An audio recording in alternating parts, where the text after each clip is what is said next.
Hello and welcome back to the Wasteland, everybody. Welcome back to New Vegas, where today we're going to be taking a look at the Incinerator and the Heavy Incinerator.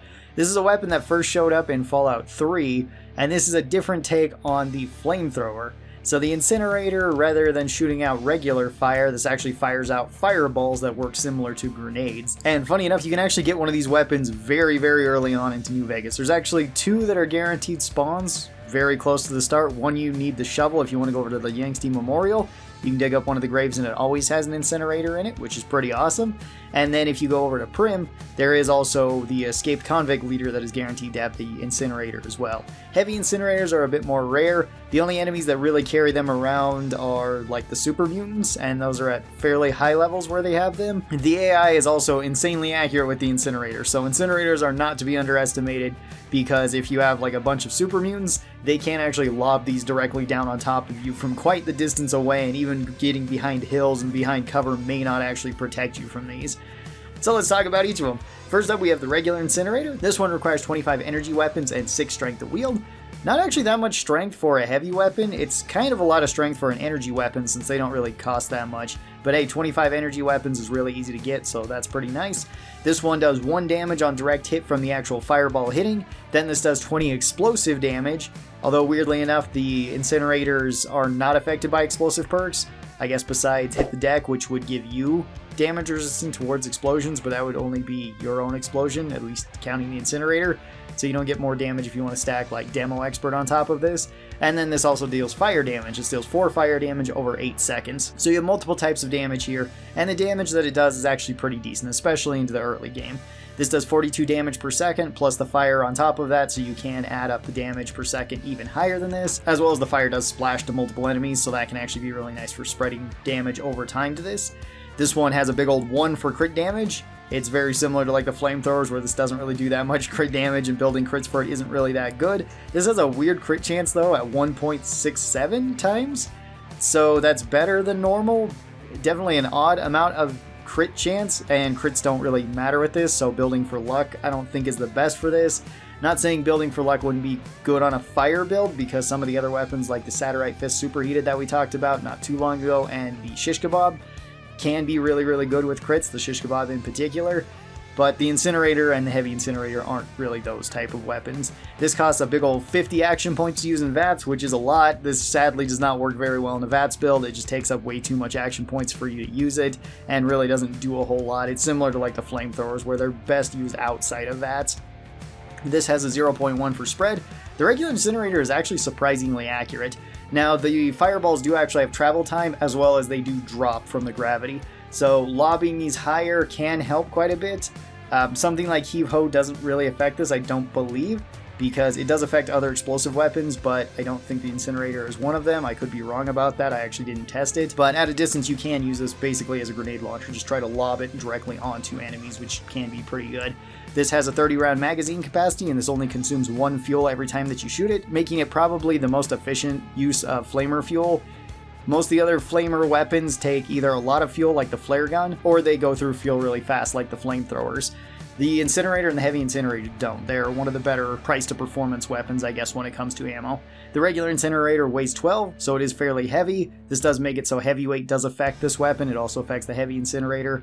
Like a lot of these heavy energy weapons or heavy guns, heavyweight is actually really nice because it can cut their weight in half. And then this has 200 item HP, which is actually a lot for an energy weapon, and it doesn't go through it very fast, even though you can spam the Incinerator pretty quick.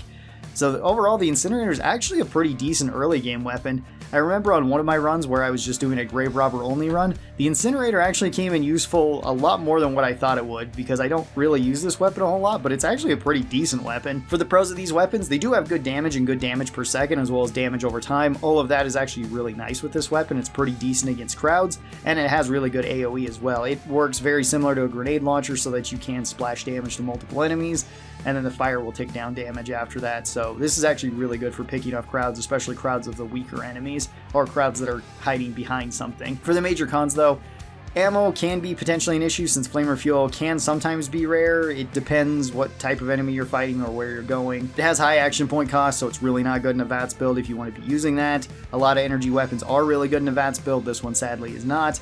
And these weapons are fairly heavy. They can also be heavy thanks to the ammo, but if you have something like Pack Rat, that can actually cut down the weight. And speaking of perks, there aren't really a whole lot of perks that really affect these. Heavyweight is one of them to cut their weight in half, so the Incinerator will go from 12 to 6, the Heavy Incinerator would go from 15 to 7.5, making them far more manageable. Pack Rat could be another one since you can just carry around more weight and more fuel if you're playing on the hardcore difficulty. If you're not, then you don't need to worry about that perk. And Pyromaniac does affect these weapons, thankfully. So Pyromaniac is an awesome perk to have since it gives you the highest amount of damage out of any perk in the game. There is also a couple different fuels that you can put into this too. So you have the regular Flamer fuel. This just deals regular damage over time. Everything about it is pretty normal. And then you've got the homemade fuel, which gives you regular damage but breaks your weapon 3 times faster. Why this is in the game and doesn't have any bonuses to it for having that big of a negative, I have no idea. Never use the homemade fuel. If you're going to make it, just sell it. That's a better use of it. And then you also have the optimized fuel, which you can get if you have the Vigilant Recycler perk. This gets you 30% more damage and breaks your weapon only 10% faster. This is the one that I would recommend if you can get it. But if you can't, then regular Flamer fuel will work just fine for these two, since they do all the same damage over time. This only affects the direct and explosive damage from it. For an overall rating on my tier list, I would actually put the Incinerator pretty high. I'd put it up into B tier. I think it's actually pretty good. It's really good for an early game weapon. If you're going with a fire build, it may actually be your very first fire weapon. So that can actually be really nice if you want to run a Pyromaniac build. I've never actually done a build like that, but I assume that it would be very fun. Now let's move over to the Heavy Incinerator, which you're probably going to be getting into the later game. So the Heavy Incinerator requires 100 energy weapons and 8 strength to wield. Quite a bit more than the regular Incinerator, and that's getting pretty high up there in terms of any weapon that you need requirements for. The miniguns are a little bit higher, but not much else really is. So a lot of point investment there. This one deals 15 damage on direct hit, so quite a bit more damage. Then this one deals 20 explosive damage, same as the regular Incinerator. And then this one deals 8 fire damage for 5 seconds. So it has a more damaging burn, but the burn lasts not quite as long as the regular Incinerator. This has 140 damage per second, plus the fire damage over time, so you can actually add that up quite a bit more depending on how many enemies you're hitting. This one has 5 crit damage. A lot more than the regular Incinerator, but you still don't want to be building crits for it. This one has half the crit chance of the regular Incinerator, or roughly that, where it's got 0.83 times, so you're less likely to hit crits with it. I don't know why this isn't just a 1-time crit modifier. It wouldn't matter for either of these weapons, but okay, I guess. This one still costs the 50 action points to use, so it's still not great in VATS. This one has a 0.5 spread, so it has worse spread than the regular Incinerator. I'm not entirely sure why that is. It shouldn't matter too much unless you're really lobbing this at a distance, but even so, the fireballs still have splash on them, so being a little bit inaccurate doesn't really matter that much. This one holds 24 rounds in it rather than the 30, although it still only consumes 1 ammo every time that you shoot it. This weighs 15 weight, 3 more than the regular Incinerator, and this has the same item health at 200. This is just generally a straight upgrade to the regular Incinerator. If you like the regular Incinerator and you wanted something that was stronger than it, the Heavy Incinerator would probably be the way to go.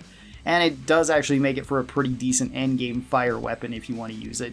I don't know if it'd be the best fire weapon. I'd still rather have the Superheated Saturite Fist or the Shish Kebab, just because I think those get better use out of the perk Pyromaniac. But the Heavy Incinerator is definitely good for like a ranged option for your fire build. So I would still consider this one to be better than Incinerator, and I'd put it up into A tier on my tier list. I think it's actually quite good. So would I recommend the Incinerator or Heavy Incinerator? Yeah, they're actually quite good. The Incinerator is actually really good for the start if you want to use it and you've never used it before.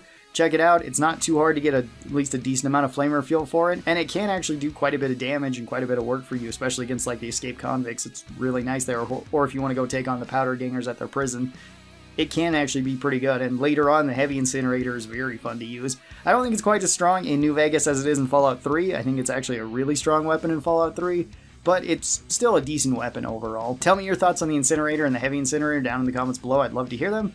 Hope you guys enjoyed this video, and I'll talk to you next time. Bye-bye, everybody.